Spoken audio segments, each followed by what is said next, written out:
All right.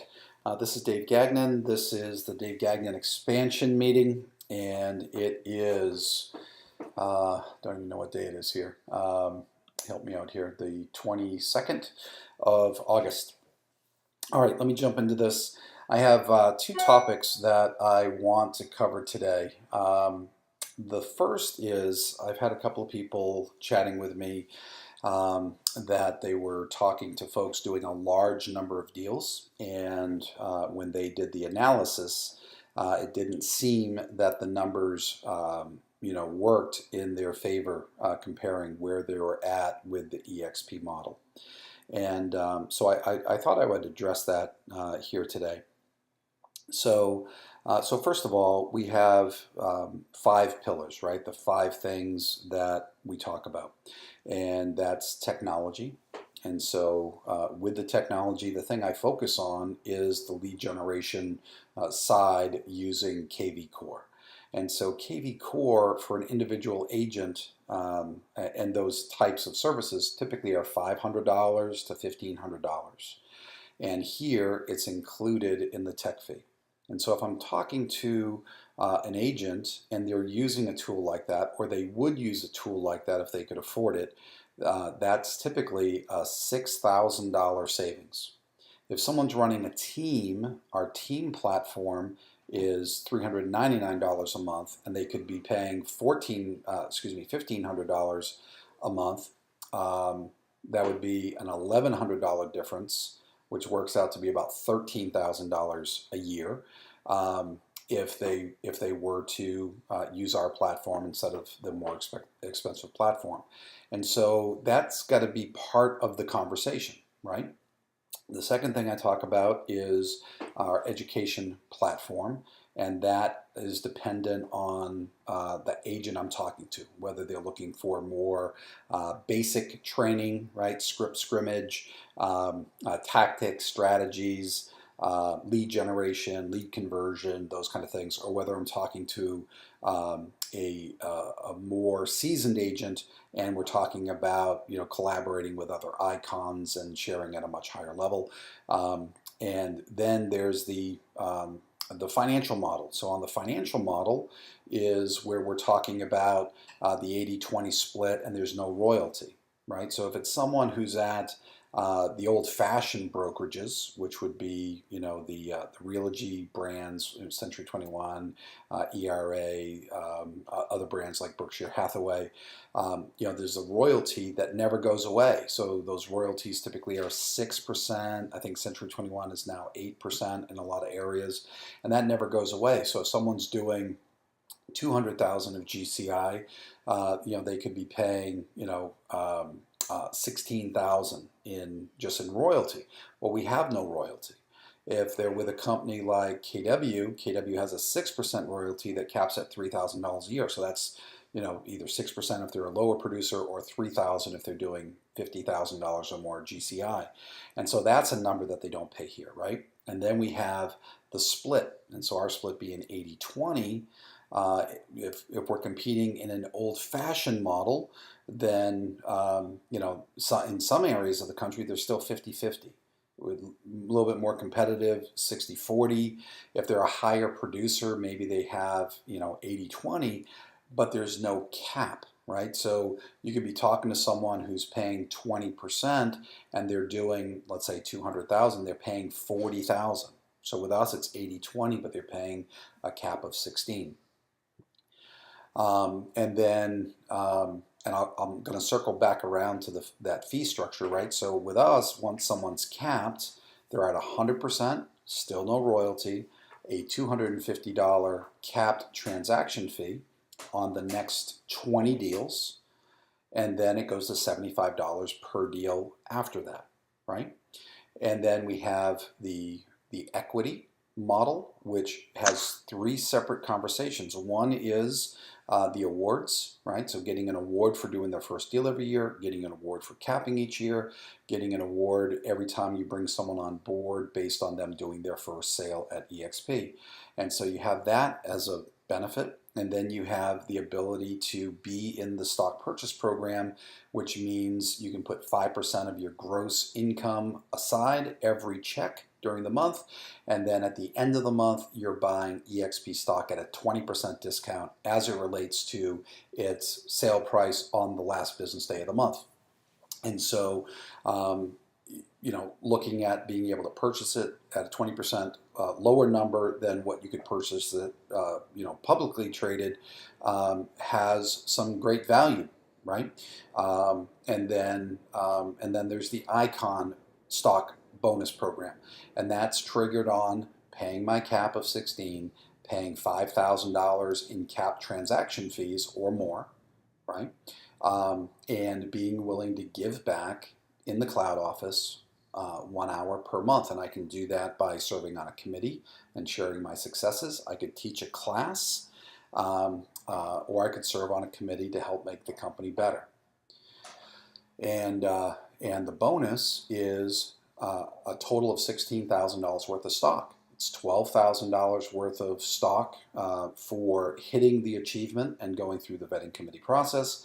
It's another $2,000 of stock for attending shareholders in the spring, and another $2,000 worth of stock for attending EXPCon in the fall. So total of $16,000 worth of stock. And then we have revenue share, and I'll talk about that separately afterwards. So when I'm talking with someone and they're saying, well, I did the math.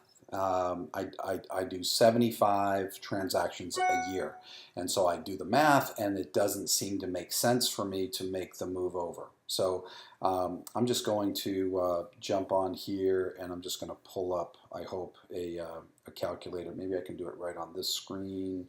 Hold on. If I can do it on this screen, we can do the math together, and it'll be on the recording. And so I'm just going to grab my trusty little calculator here. All right. And of course it wants to open on another screen, so I'm going to pull it over here, and I'm not sure if it's going to record, but I'm going to drop it as an overlay just for fun. I'm going to make it bigger if I can. It won't let me make it bigger, of course. Okay, so I'm just going to use it here. So if I'm talking with a person, let's say they're doing 75 transactions. The first question becomes, how many transactions does someone need to do to be able to cap, right? Because those they're paying the 80/20 on. There is not an additional cap transaction fee. So I'm going to use my local numbers as a number, and I'm going to say the average sale price is $250, right? And so if I need to do $250 in order to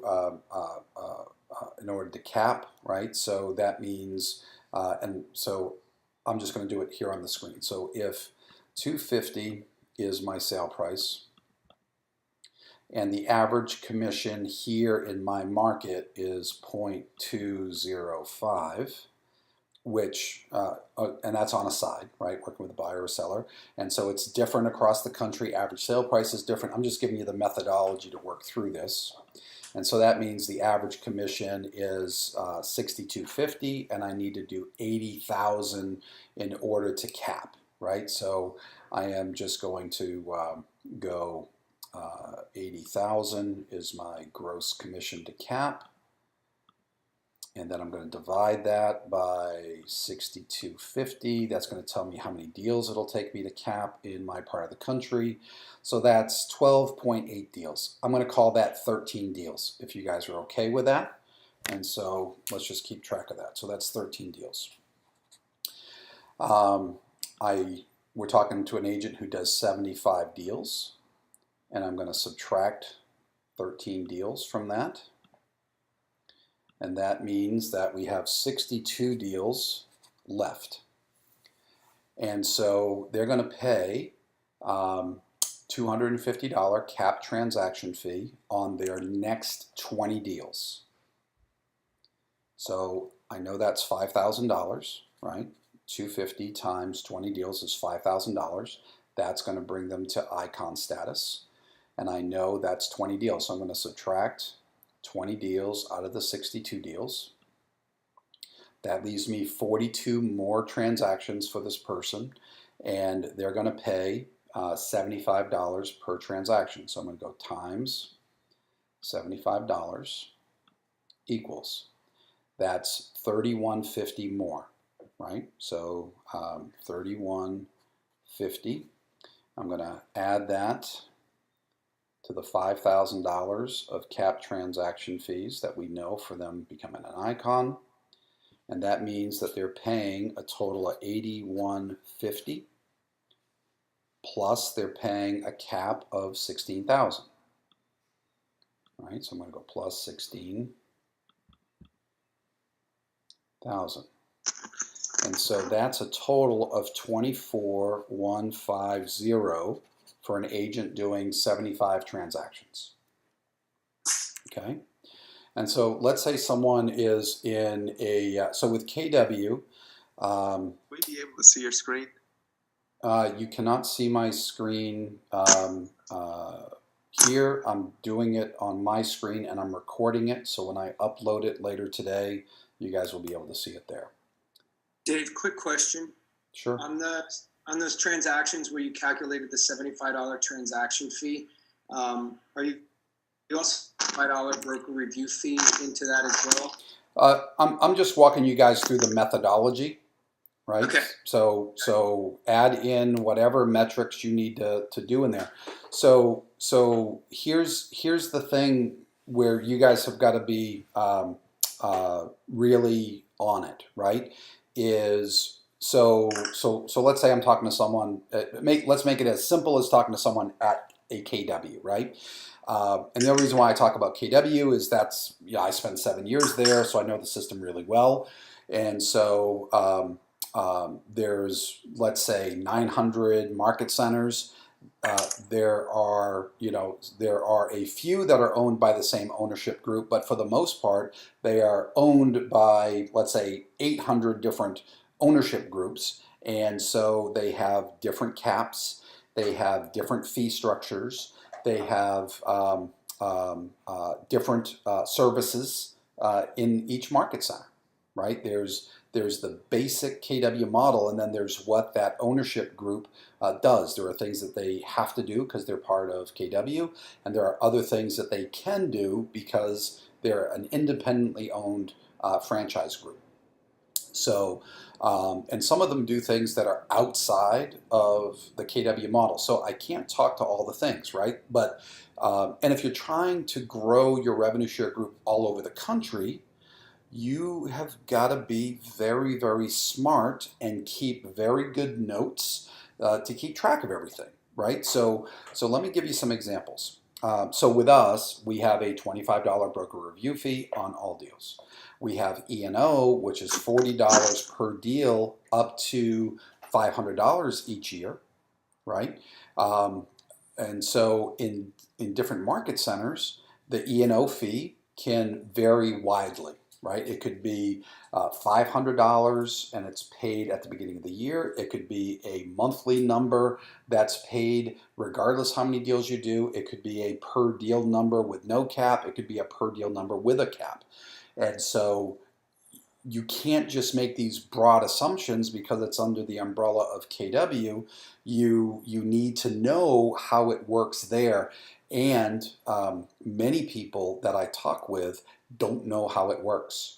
So if you really want to know how it works somewhere, ask them to share with you a green sheet after a closing, and you can drill through all the numbers, right? Because that's gonna show the reality. There are some market centers, and again, the only reason why I'm talking about KW is just to show the diversity within a single brand. If we then said, well, let's break down Berkshire Hathaway, let's break down Coldwell Banker, it's the same thing. Independently owned and operated, different in every ownership group, different in every state. I'm just trying to give you an example, right? And so in a market center, the cap is going to be different. The franchise piece, that's standardized because that's part of the franchise contract, right? But they can have different E&O. They could be charging a per transaction fee for broker review. They could have different policies, and they do have different policies on E&O. And then in local markets, in some local markets, it has become traditional that everyone charges a transaction fee to their end client. There's a separate transaction fee on top of the commission for a seller. There's a transaction fee for buyers. And so I've seen them at $295 per deal. I've seen them at $1,000 per deal.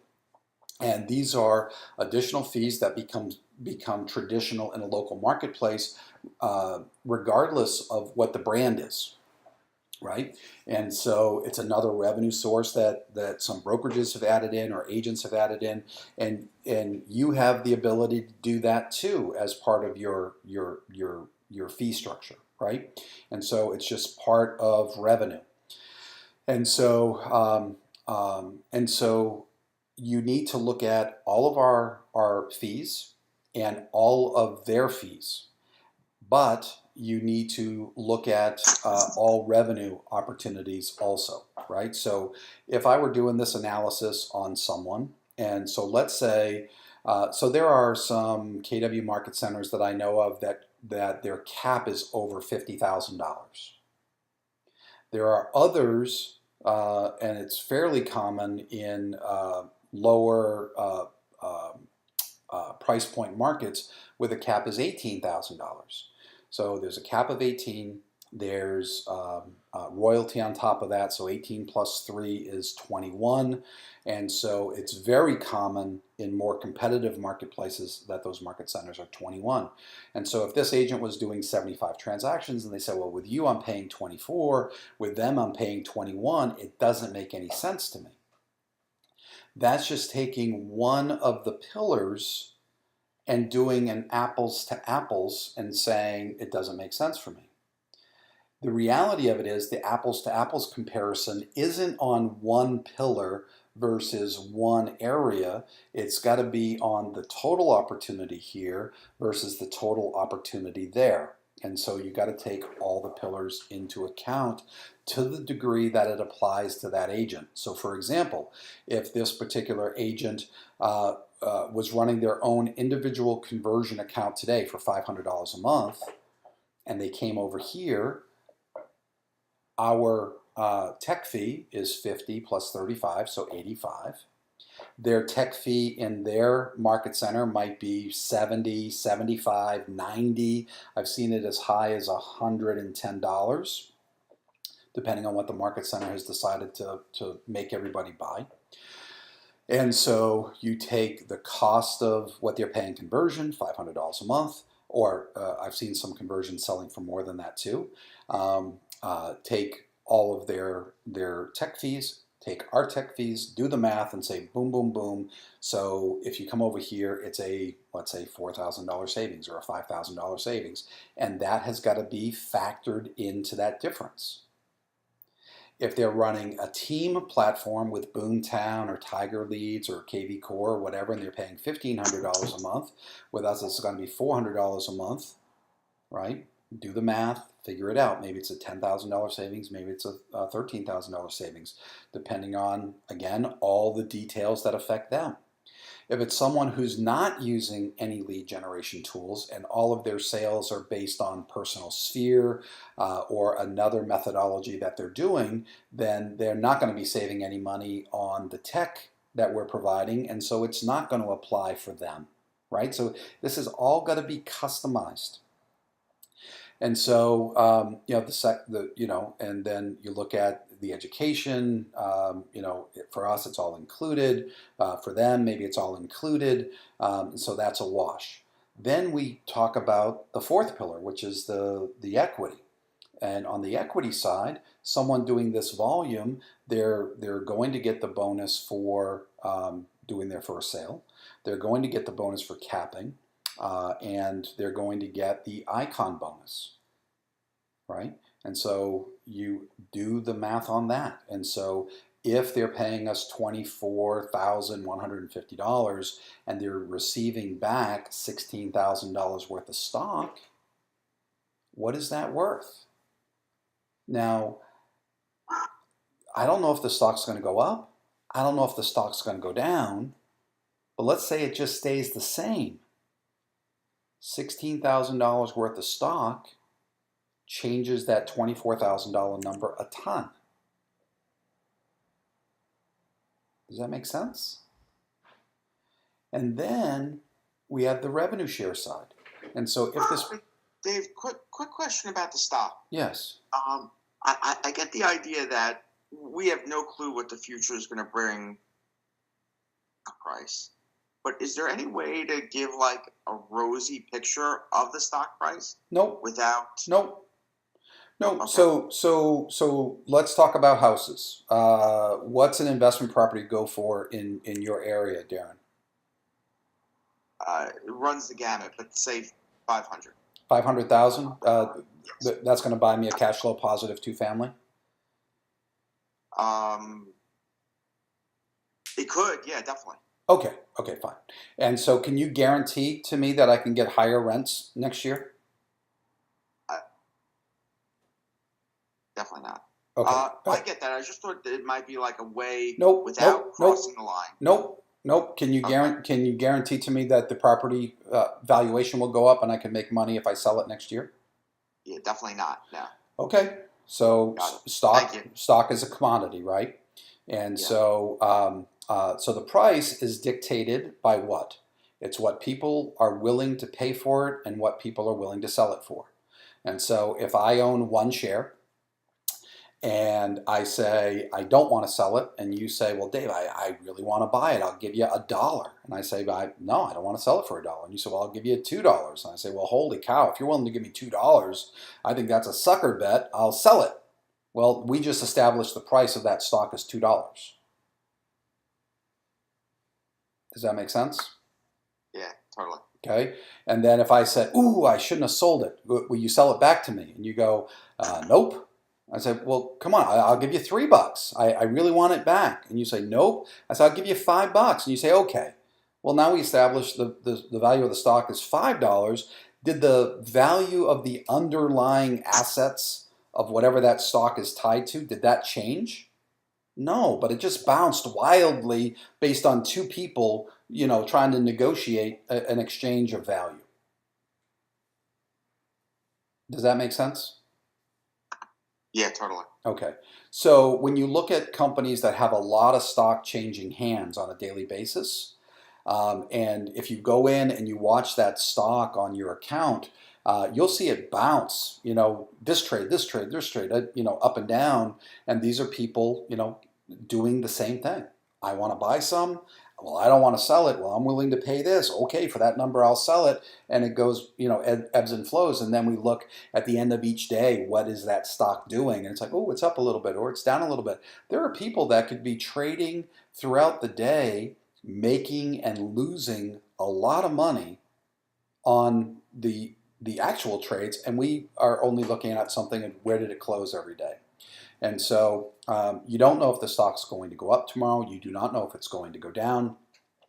I encourage people to look at the history of the company. I encourage them to read the annual report. I encourage them to read the 10Ks, which are the quarterly filings.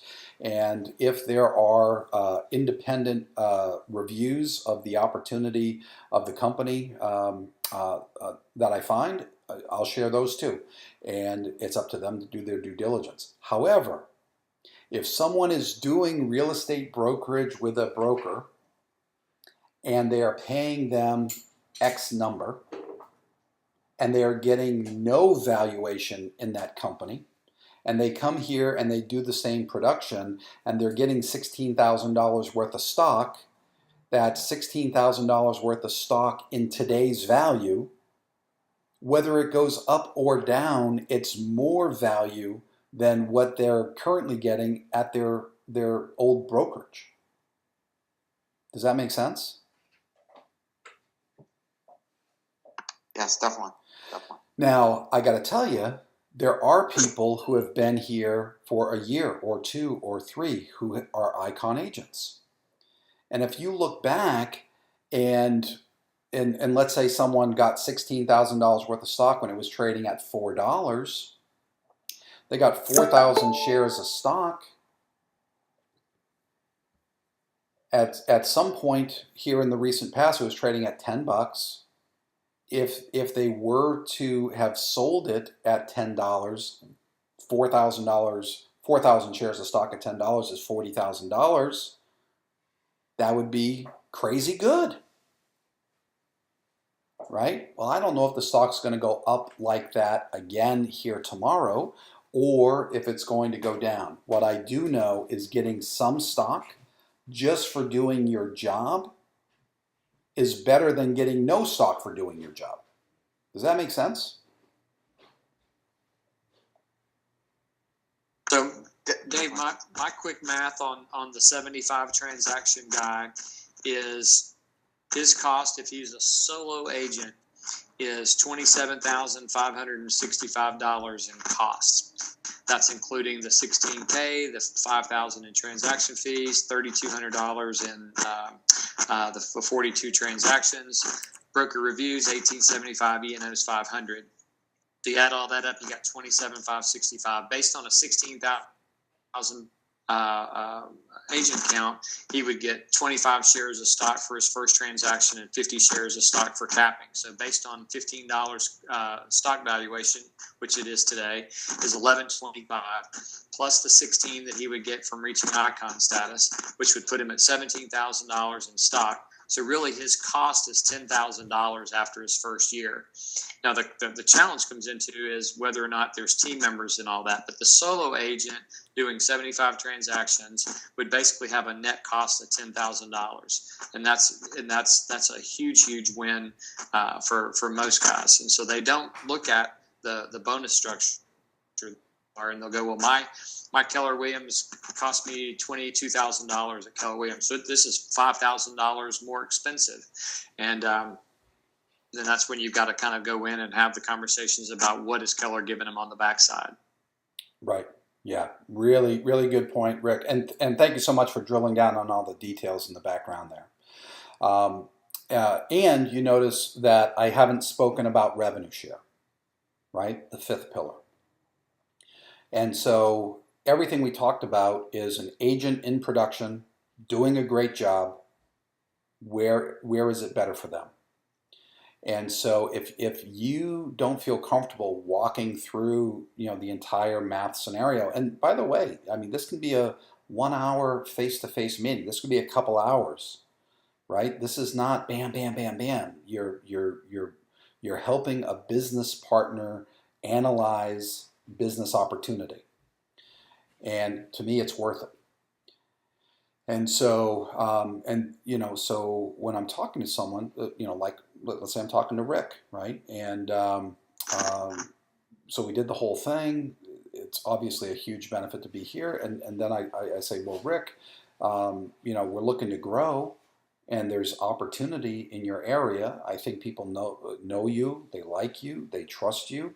I think if you put this model in front of them and you show them the same things that I'm showing you, I think some people will follow you, right? How do you feel about doing that? And so some people are going to say, nope, I don't want to be a recruiter. Nope, I have no desire to help build a company. I just want to do real estate transactions. That's wonderful, right? But if someone's like Rick and they go, well, I would like to go on to the next phase of my career, right? I've been thinking about, running a team. I've been thinking about going out on my own, starting my own brokerage. I've been thinking about doing some expansion, whatever. All right, well, you can do that here, right? Build a company within the company and those kind of things. And so, Rick, how long ago did you come over?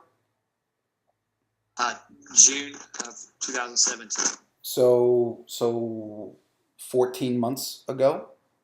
Correct.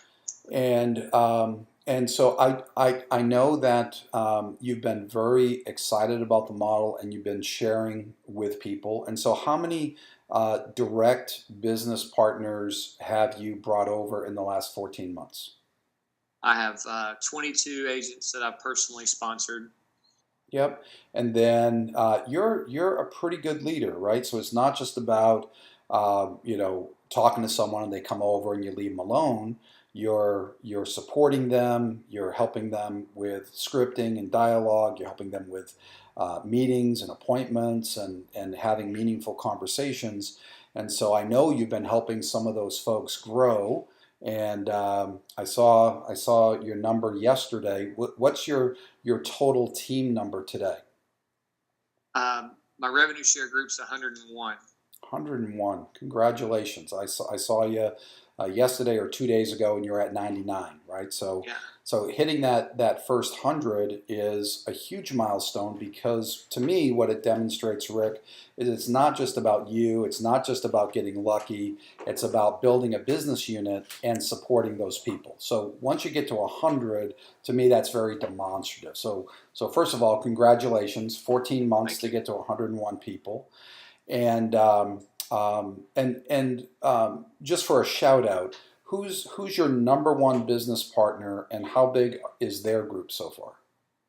So my number one guy is Darren Sager. He's in the New Jersey area, and he's doing really well. He has 25 directs, and he's got 40 in his group. Yeah, and so you're teaching your business partners to do the same thing. How long do you think it's going to be before Darren has 100? By the end of the year. By the end of this year. And so by the end of the year, what are you forecasting your group to be at? I'd like to be at 200 by year end. Yeah, yeah. And if someone joins today, let's say someone's a capper, right? Over the course of a year, they're going to do 80,000. So if they join today, or let's say September 1, right? They join September 1, they come over, they take a listing in September. Average time on market here is about 60 days. So that's September, October. It goes under contract. Average time to close is 45 days. So November, December. So and December closings are going to pay in January, right? So anyone who joins between now and the end of the year really isn't going to add a lot to anyone's revenue share, right? Now we're working on next year's revenue share. And so if you end the year with 200 people in your group, based on what you see the average person worth for you in your group, right, with your average sale price and average production and all those kind of things, what are you forecasting your revenue share to be in 2019? My last four my last four checks were 21, 20. I had $28,000 in the last 4 months. So I calculate that out, that if nothing were to change, I'm a six-figure revenue share guy now in 1 year. So I look at 200, kind of where that number is. I feel like that would put me in the $200,000 plus category per year for revenue share. Yeah, yeah, and again, we're just forecasting, right? We're not being rah-rah. We're not putting some crazy numbers out there. We're looking at what you've done in the last 14 months, who you have for partners, and we're forecasting a realistic number, right? And so if I'm talking with someone like Rick, and Rick's doing 75 deals, and I'm running through all the mathematics, right? We're looking at, what are you paying for services like KV Core? What would you pay here? How's the split cap work? What are the fee structures? And we take all the fee structures in. How's the equity play in? And assuming no gain, no growth, no loss, just what's the valuation? And so now we're saving, maybe 10,000, maybe 20,000, right, for them coming over with the equity. And now if they have a mindset and they have work ethic and credibility, right? So they're engaged, they're helping to grow, they're helping to build, they can attract frontline, they can pour into their people and support them in a meaningful way. And then in 2 years, 2.5 years, they can be, at a six-figure income plus. What's the value? And so it's not just, what do I make on a deal? You have to take someone's total value to themselves in their career. And that's their ability to lead generate, their ability to convert, their ability to do transactions, their ability to lead, and where they can go in their career. What we have to realize, in most models, there's no place for someone to go other than doing more deals.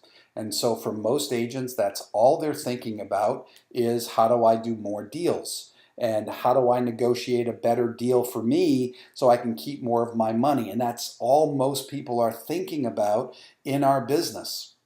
What we need to do is to have them understand that there is a next step. And it's not just getting your broker's license so you can try not to pay fees to someone else. It's not trying to run a mom and pop operation where you're on the hook for a bunch of people that may or may not do business in the same manner you do it. It's not buying a franchise and putting all of your money in the expansion of someone else's name.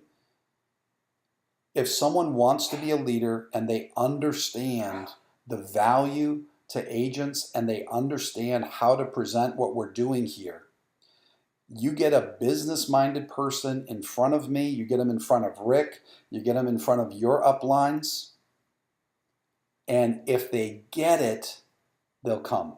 If they don't get it, you just got to stay in a relationship with them long enough that you can help them get it.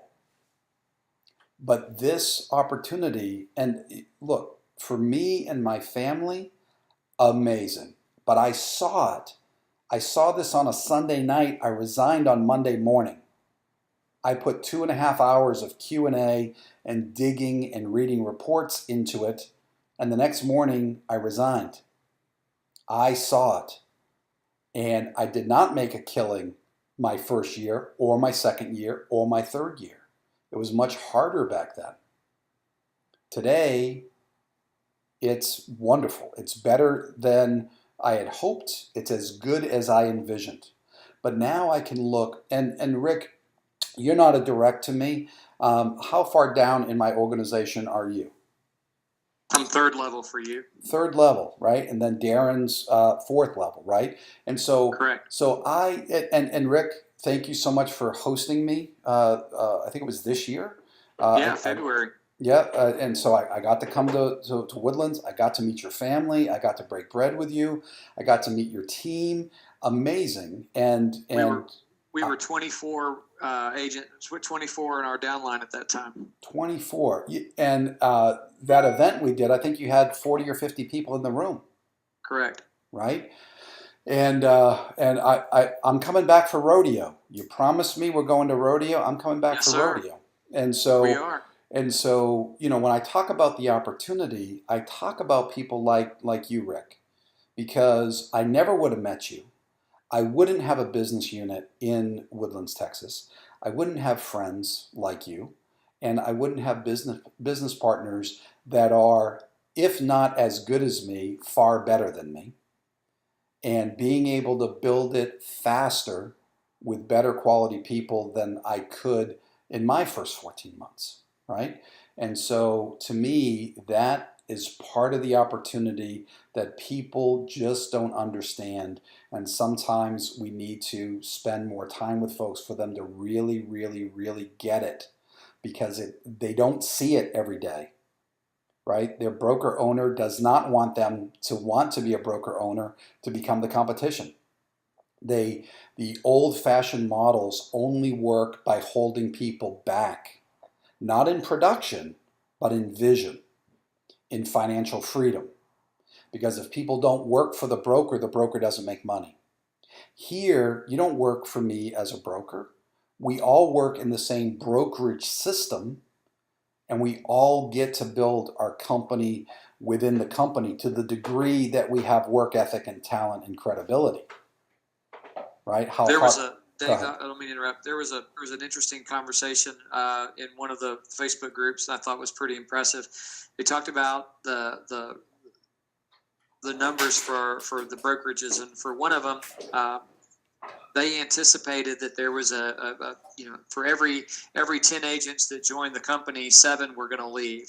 So they were that was a pretty common thing, and that the averages for most companies are 30% retention issues. And what I shared with people is that in my first 14 months, now granted it's a scenario, they're excited about it, they're giving it time, but in the 101 that I have active, there was actually 3 inside that 101 that have left that for whatever reason are still showing up as active, but they're actually licensed.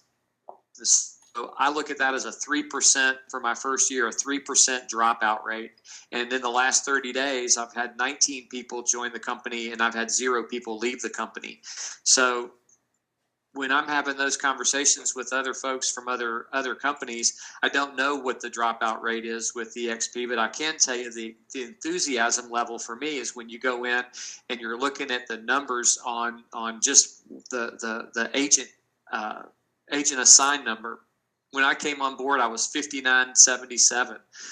You look at some of the folks that are onboarding today, the numbers are huge. You've got like one of the last guys for us that Lisa, our lady, was ID number is 25646. So you look at just in a 14-month period of time, 20,000 people have applied to join this company. Some have come on board, some haven't, some have come, some have gone.